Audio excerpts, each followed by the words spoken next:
Woo! Hello, Eagle Nation. This is your boy that needs no introduction at this time.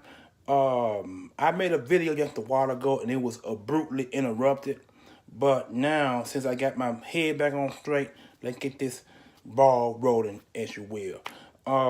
There have been many plays that were done on the offensive side of the football with Carson Wentz getting hurt.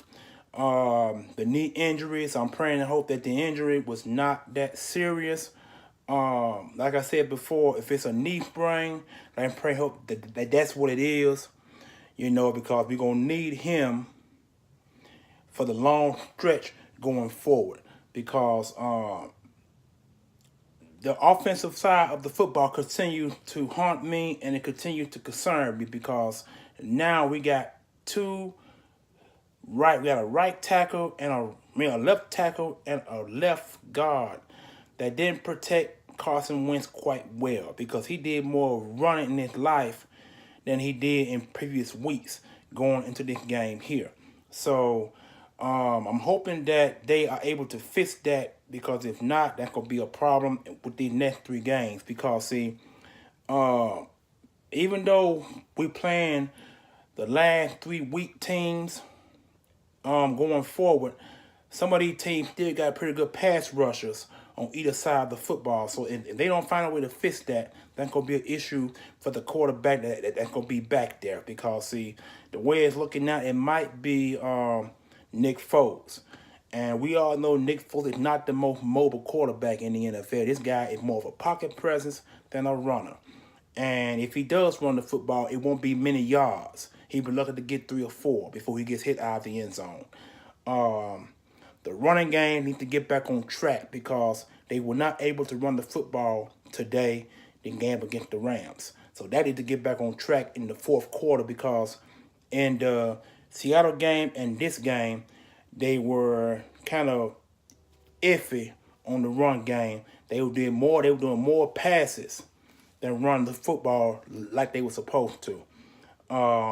Defensively, my main concern defensively is that they allowed Todd Gurley to get 100 yards max rushing on this defense. Something needs to change there because, see, if not, team's going to look at that film and they're going to run exactly where they saw Todd Gurley run. This guy ran left and right and up the middle and still got 100 yards rushing. So something needs to change there as well.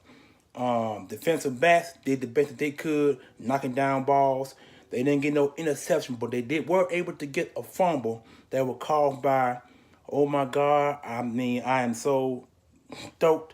Number 56, Chris Long, was able to get the fumble, the sack, and the interception. And the fumble was picked up by a defensive back who sprinted about 6 or 7 yards for the first down. So play calling was not on point again because, like I said before, now with Carson Wentz out, the play calling now changes, which means I expect the Eagles to do more running the football these next few games than passing because, see, Nick Foles is a good, strong arm quarterback. He can get the ball wherever it needs to be got, but then, see, at the same time, the run game now is going to be dependent on, and teams now are going to know that because, see, if the run game makes the play action a whole lot better. When you don't run the football effectively, teams can stack the box or tee off, or better yet, lick their chops about getting to the quarterback.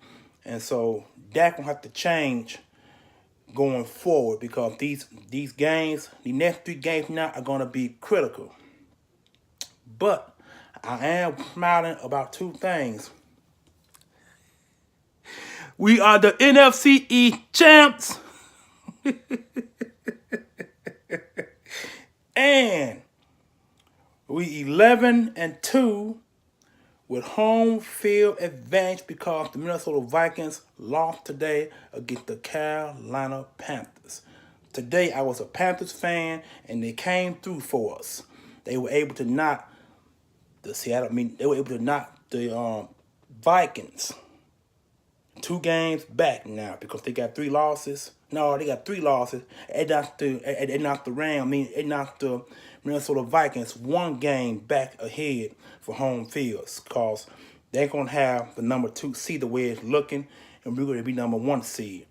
And so the way it's going to look is that home field advantage is going to go through the Philadelphia Eagles the way it looked because last week's game really scared me because we lost against a very good Seattle Seahawks team. And I'm not quite sure if they won, they or not, but from what I last saw, the Jacksonville Jaguars was up on the Seattle Seahawks.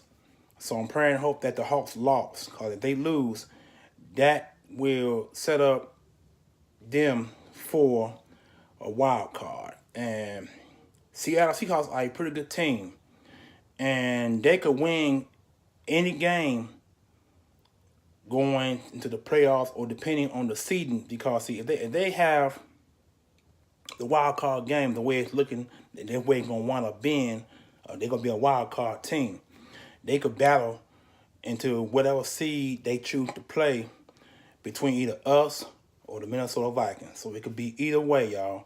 But overall, I am so stunned that we got home field. I'm so stunned we got the NFC East champ for the first time in 3 years.